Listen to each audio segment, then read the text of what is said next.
Hey everybody, happy Asian session for you. It's Thursday evening in the United States and Friday morning in Asia. Well into Friday in Asia, probably. I frankly don't really know what time it is anywhere. I don't even know what time it is where I live, let alone what time it is where you live. Like, how would I know any of that? Anyway, just a spectacularly happy Friday coming up for you, and we got to talk about this Canadian dollar Swiss franc trade, because this Canadian dollar Swiss franc is a rocket ship, and it's missing pivots, and it's jumping upwards, and a lot of you have said to me, geez, are we going to stay in this trade, and what are we going to do about it? So let's talk about the Canadian dollar Swiss franc, and in this update, we'll show you where I am on the charts, we'll show you how we got into the trade in the first place, and we'll talk about what we're supposed to do next. So pause for a minute. When we come back, I will have my charts open and we will be talking about my trade, and then we'll skip over to what we're going to do next.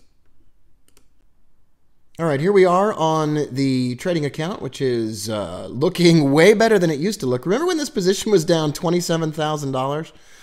I certainly do. That position is now down $7,000, but its second position is up $8,000. So overall, my Canadian dollar Swiss franc trade has swung into profit, and my British pound Canadian dollar trade, which I lasted through a pretty significant loss, is also significantly more profitable. Now, let's talk about how we got into this trade in the first place. This is the daily chart, and this is going to be helpful because everything started when we began to miss monthly pivots, or a monthly pivot. And you can see a monthly pivot from the month of December was missed. That's all the way up at 86.16. And there's also a missed monthly pivot at 82.10. You could see that the market got so close to it that it almost appears that that wasn't really missed. And I think that's a fair question. Was that really missed? And so it begs the question, what the heck are we still doing in this trade? The trend is obviously down, and we really don't know if this pivot at 8,200 was really missed. Well, let's go back over to the charts on my account here. Let's pull up the Canadian dollar Swiss franc. Let's pull up the daily chart. And what you're going to see here is multiple missed pivots around 8,200. Now, if you don't want to go with the missed pivot that's a monthly pivot, there are two daily missed pivots, one from the 13th of February and one from the 19th of February. One of those two needs to be hit because the statistics are pretty clear that within 120 days, 97% of all pivots are hit, daily pivots, within 120 days. And so we're getting close to those, so we're probably going to bang these out, and that's one of those is at 8,100 and one of those at 8,178. So those are pretty reasonable targets. I mean, those are pretty reasonable targets for sure. Let's go into the indicators list. Let's try to go back a little bit further on our missed pivots and see if we can pull up some additional missed pivots. And boy, can we do that.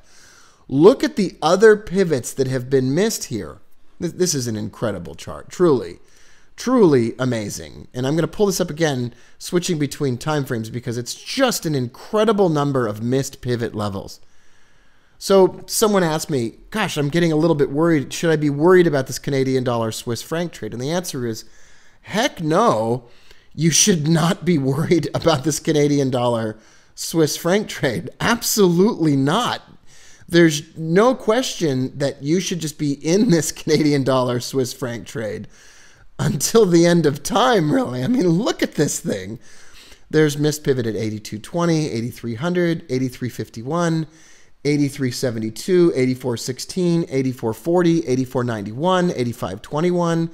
I mean, listen, having a target at 8,600 is not the most ridiculous thing that you could ever do. And that's actually where my target is right now on one of those positions, and I'm just keeping my options open. At the very least, you want to target 8,200, which is the location of this daily pivot and an old monthly pivot, and it seems completely reasonable that we can get back to that level. So maybe we never hit these levels up here, but I'm telling you, some of these levels are going to get hit. It's just going to happen. Like, it's going to go into this area here. And I don't know if it's now or I don't know if it's later, but that's the original rationale for these pivots in the first place. And for those of you that bought the trifecta course for $27, it's probably the greatest $27 that you ever spent on a trading system.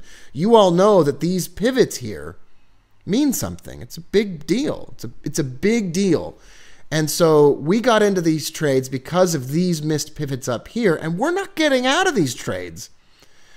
Now, we hold on to losers for a long time as traders, and we need to remember that we need to be more afraid of those losers than we need to be afraid of the winners. And in fact, when we have a winning trade, we don't want to be afraid at all. We want to just be completely excited, and we want to stay in those winning trades for as long as possible. So that's the Canadian dollar Swiss franc. Now, I'm also, together with some of you, still in the British pound Canadian dollar, and look at those missed pivots. Look at the stack of these targets that are really supposed to be hit. So why did I hang on to the British pound Canadian dollar for so long? Because we've got multiple levels. Now, I'm trying to really get down on the British pound Canadian dollar to about 7,900. And that'll be a 500 pip trade. So 1.79, I don't know, 05. Is that fine with everybody? So we'll put that target in there. And now we've got a target just at the beginning of all of those missed pivot levels. Now, if you're not super excited about this trade now, I don't know what would get you excited about it, because it is just one of those things that I am so happy to be a part of and so excited to be in right now. And that's the update on these trades. And we're not gonna close this business out anytime soon. In fact, coming into next week, we're even going to have more trades on a lot of other stuff. So from the British pound Canadian dollar to the Canadian dollar Swiss franc to the Australian dollar pairs, we're going to have brand new entries on all of those next week. So stay tuned, and we'll be getting into some more of these big trades very soon. You're on TFL. Happy Thursday, everybody.